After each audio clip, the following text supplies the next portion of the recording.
I'm Chad with CNC Horsemanship. We're members of Weaver Leather and part of Team Weaver. Today we're going to be talking about spurs, how to use them, how to put them on, the benefits of them, how to use them effectively communicating with your horse.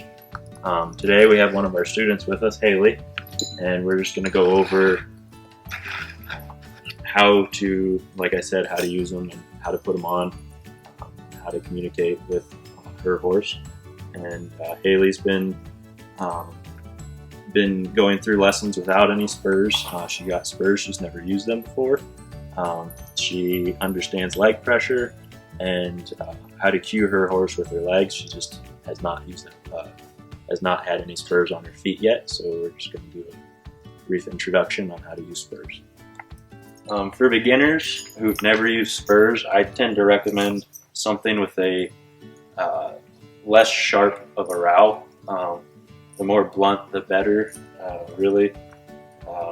That way, if you accidentally hit the horse with your spur and you're not meaning to, it's not such a surprise to him.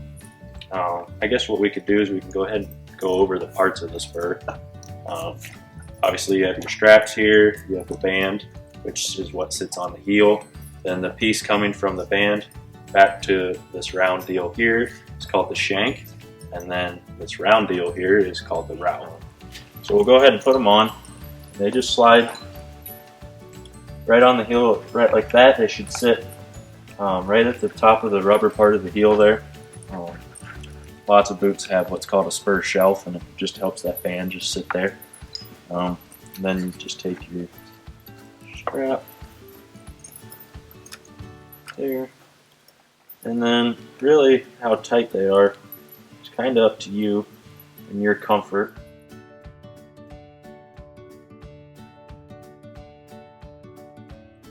Another thing to hit on, if you're going to use spurs for the first time, I would recommend using spurs on a horse that's used to them. If you're green with spurs and your horse is green with spurs, you could easily run into an accident.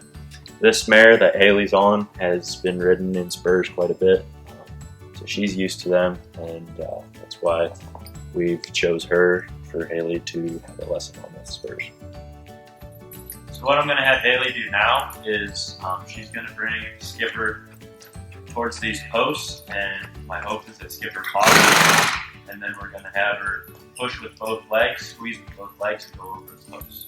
So she pauses, Haley's going to squeeze with both legs, there she gets forward movement, Haley's directing her with the rein, squeeze, direct her with the rein, squeeze, and then if you notice, when Haley gets forward movement on the Skipper, she releases. It's important to release. That's where a horse learns the best, but that was great. Good job, man.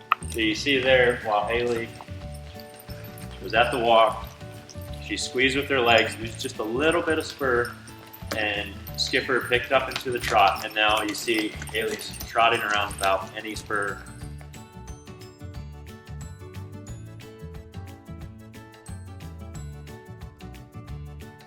Spurs are a great tool and can be a great help when used correctly.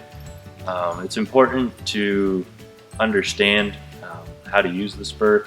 You never want to use them as a weapon.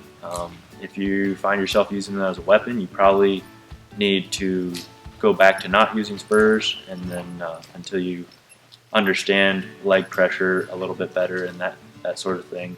Thanks for watching. We hope that you found this educational and it's helped you in some way. I know Haley's ready to ride in her new spurs by Weaver Leather, so we're going to let her ride off and enjoy her new spurs.